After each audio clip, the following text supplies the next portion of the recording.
Bonjour à tous, découvrons aujourd'hui la première vidéo du Volkswagen T-Roc, un premier aperçu du Hyundai Kona, nos premières impressions au volant de l'Opel Ampera i et un record signé Porsche et Air France.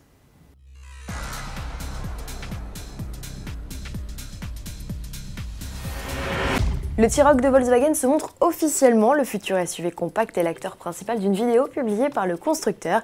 S'il reste encore camouflé, on devine mieux ses lignes, des traits dans la continuité du concept T-Roc présenté en mars 2014 au Salon de Genève. À la différence de ce dernier, la version de série adopte 2 portes de plus à l'arrière et une banquette 5 places.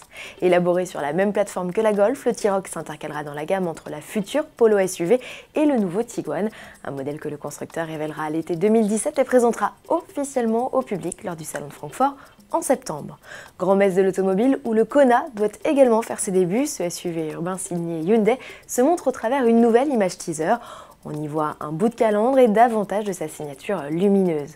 Concurrent annoncé dès Capturé 2008, il sera officiellement dévoilé à l'été, un modèle qui doit permettre à Hyundai de devenir la première marque asiatique en Europe d'ici 2021.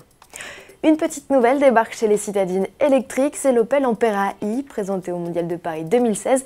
Elle entend révolutionner le segment en associant bonne autonomie, près de 400 km en conditions réelles, et tarifs plus accessibles. Bonus compris, l'allemande s'affiche à 33 000 €. De prime abord, c'est plus élevé qu'une Zoé, certes, mais ici, on ne loue pas de batterie. Et au volant, que vaut cette puce de 204 chevaux, récit d'Alan Froly, essayeur à la rédaction d'AutoPlus.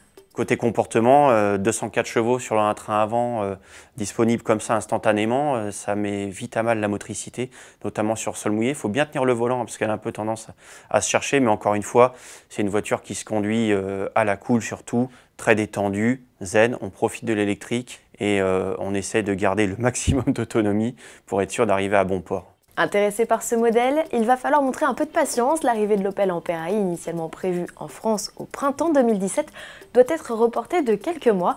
La raison, l'engouement de nos voisins norvégiens pour le modèle. Ils absorbent à eux seuls une large partie de la production. Pour finir, un record du monde, il est signé conjointement Porsche et Air France. La compagnie aérienne a mis à disposition du constructeur l'un de ses 10 Airbus A380, un beau bébé de 73 mètres de long et 270 tonnes à vide, qu'un Cayenne diesel de 385 chevaux et avec 850 Nm de couple dès 2000 tours minute à tracter sur 42 mètres. Porsche et Air France viennent donc de battre le record du plus lourd avion tracté par une voiture de série, exploit détenu jusqu'ici par un Nissan Patrol et un Ilyushin de 76 et précédemment en 2006 par un Touareg et un Boeing 747. À demain.